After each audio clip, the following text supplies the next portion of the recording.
Hey guys, real quick, only 40% of our viewers are actually subscribed, so let's change that right now. Hit that subscribe button right below. It all starts week 12, Thursday night football. Buffalo Bills at the Houston Texans.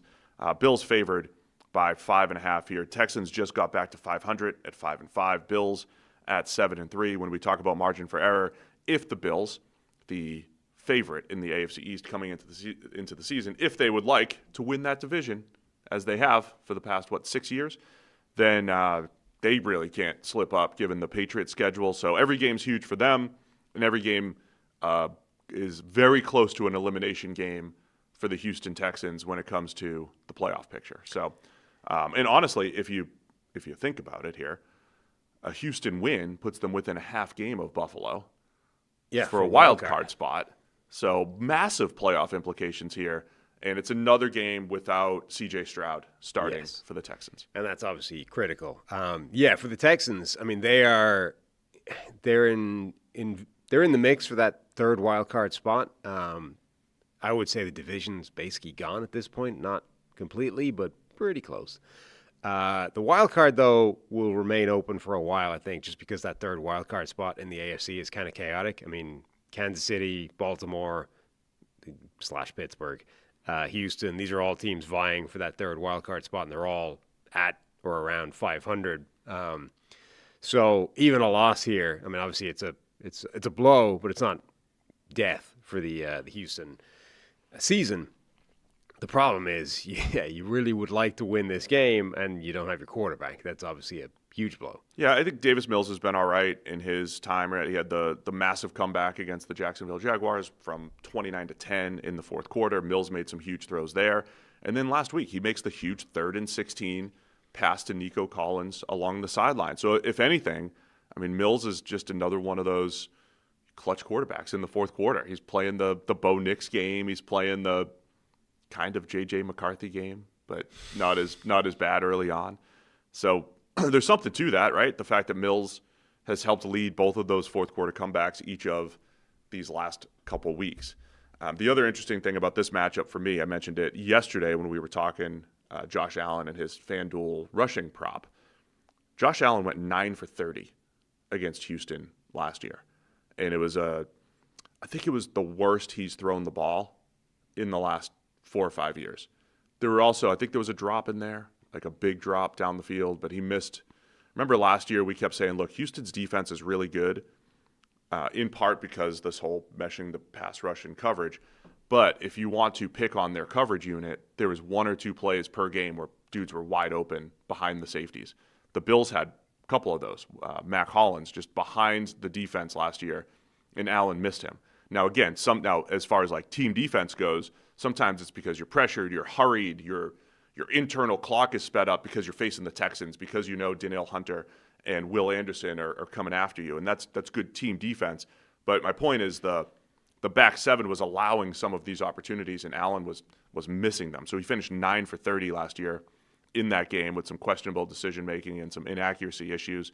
So I'm curious about that because on paper, Houston, with the 2 outside corners, Derek Stingley, Kamari Lassiter, they have been outstanding on those outside receivers. They're some of the best in the league, but you always mention how Buffalo is almost equipped to not even – first off, they're not built to win on the outside as much, but they're equipped to attack teams in the middle of the field, which is where you would want to attack Houston. So on paper, Buffalo should have some answers against this Texans pass defense, but they certainly – did not have them last year. Yeah, and even the way Josh Allen was playing last week, that always feels tight-ropey. And Allen's one of the few quarterbacks that you think can actually make that tightrope act work, and he did last week. But the Texans' defense is so good. I think when you get forced into that type of defense, like it feels like the game he had against them last time is entirely plausible based off the way he played last week, if he wants to try and repeat that trick.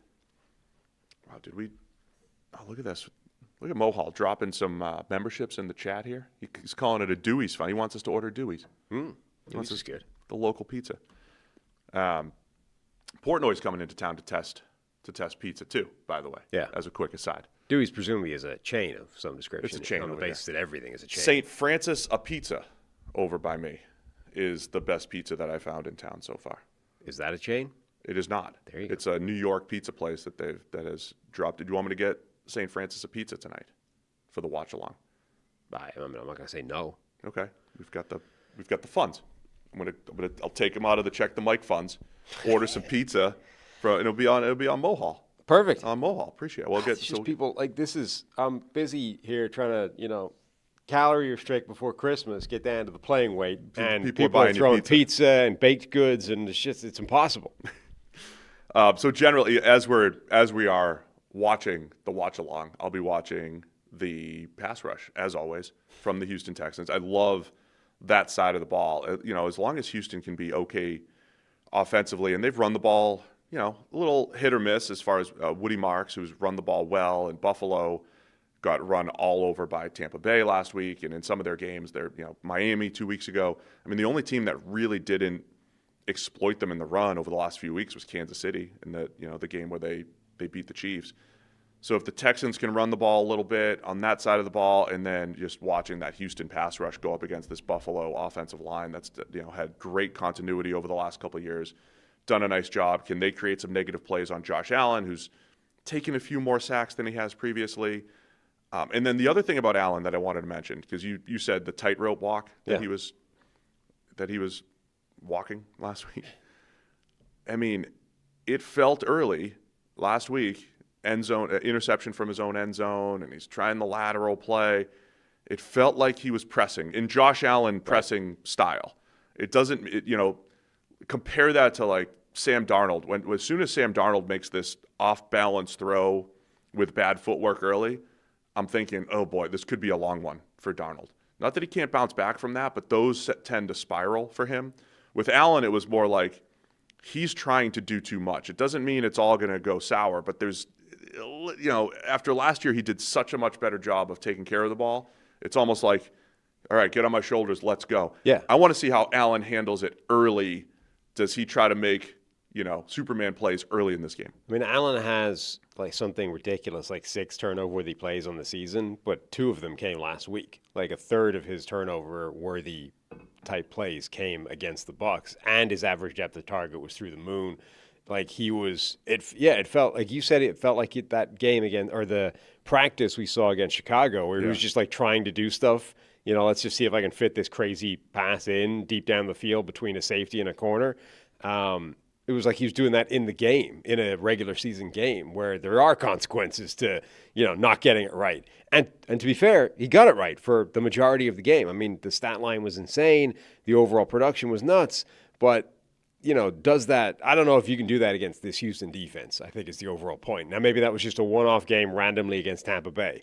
But if he wants to try and do that again this week, I feel like there will be significant negative consequences, in addition to probably also some positive ones. I think it's going to be different schematically for Buffalo as well, right? When you're going up against Todd Bowles' defense, they had 2 touchdowns where they had running backs isolated on defensive ends. You're exploiting mismatches in their blitz scheme. With Houston, you're going to see a lot more 4-man rush. I think you're going to need to see a more patient Josh Allen take what's there underneath.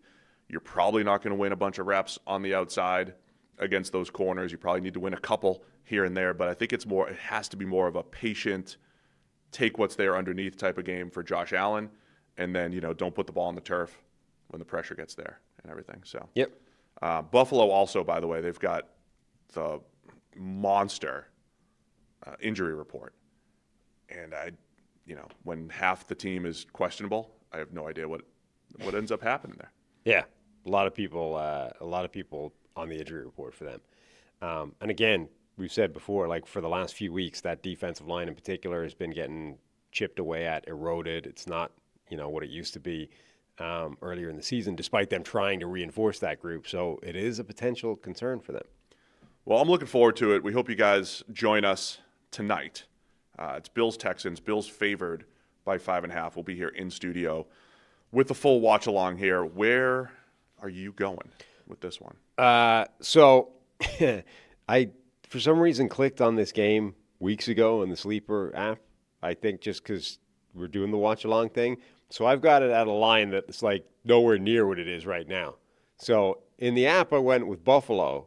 But at the time, I think Houston was favored. Now Buffalo's favored by 5.5 points. Wait a second. Can can you just pick everything in the Sleeper app weeks ahead? It seems like you can, yes. Anyway, I'm going with Buffalo regardless, even though they're now 5.5-point favorites, according to our lines. Either way, I'm going with them. I have Buffalo by 2.5. Yeah. And now it's Buffalo by 5.5. Correct. Okay. Because the quarterback's not. So how does the app work? You could just click it weeks in advance and it's locked in? Because every game has a line. Yeah, I think so. I think you're locked in. I mean, so as soon as you make a pick, is that line like I can do Christmas games right now? Like Detroit's favored by 3. Yeah, I think you can just get Detroit 3, which you probably should be doing if you actually want to game the system. But but you don't know. Like Jared Goff could be hurt by then. And then you change it. Like you should make a pick and lock yourself into whatever line that is, and then if you want to go the other way, you come back and flip it. Real line's 5.5 today for Buffalo. It's also 43.5 over under. I know you've got the backup quarterback in Davis Mills for the Houston Texans, but pretty low number for a Bills game for a team that's averaging over 30 again this year. So on the 5.5 though, who you actually taking? I'm still taking Buffalo. Buffalo at 5.5. I'm gonna go. I'm gonna go Houston. It's the home dogs here. This is probably a mistake. You know what the mistake is? No, I'm going Buffalo. The mistake is sometimes you get, not that Mills was great last week, but he's made some huge throws these last couple weeks. Sometimes you get like 2 games of the backup quarterback, and as soon as you start believing in him, you remember that he's a backup. Right, the wheels fall off. By game 3 or 4. Could see some of that tonight. I'll take Buffalo, and Harry will also take Buffalo. He's going to be banned from picks really soon, though. Going to get do Teddy. Teddy will get picks next year. Nice. Yeah. He'll be 9. He's 9 in a couple weeks here. He's ready. First son didn't work out. It's time to go to the second one. Perfect. Your inheritance has been passed off to Teddy. He gets to be on the show. It's just like, I mean, that's perfect. Like it's like a medieval system, right? It's like the first one didn't work out. If He's Harry going to go. That's what it's like. No, it's more of like a relegation system. Well, the first one wasn't the son we were hoping for, right? He's going to go join the priesthood. The second one will now inherit the castles and stuff, right? The titles. If Harry doesn't finish in the top 300, and then the third one has to go off on crusade. Benny. Yeah. Benny's an animal. Because there's nothing left for him, right? That's the way it works. Don't blame me. This is the way the system is. Benny eats more than any of them. He better find a way to bring some money into the house. Kid eats all day. All right. That was a good game. Good stuff. Thanks for watching all the way to the end of the video. Check the Mic is live Monday, Wednesday, and Thursday, so be sure to hit subscribe so you don't miss a video. You heard the man. Subscribe.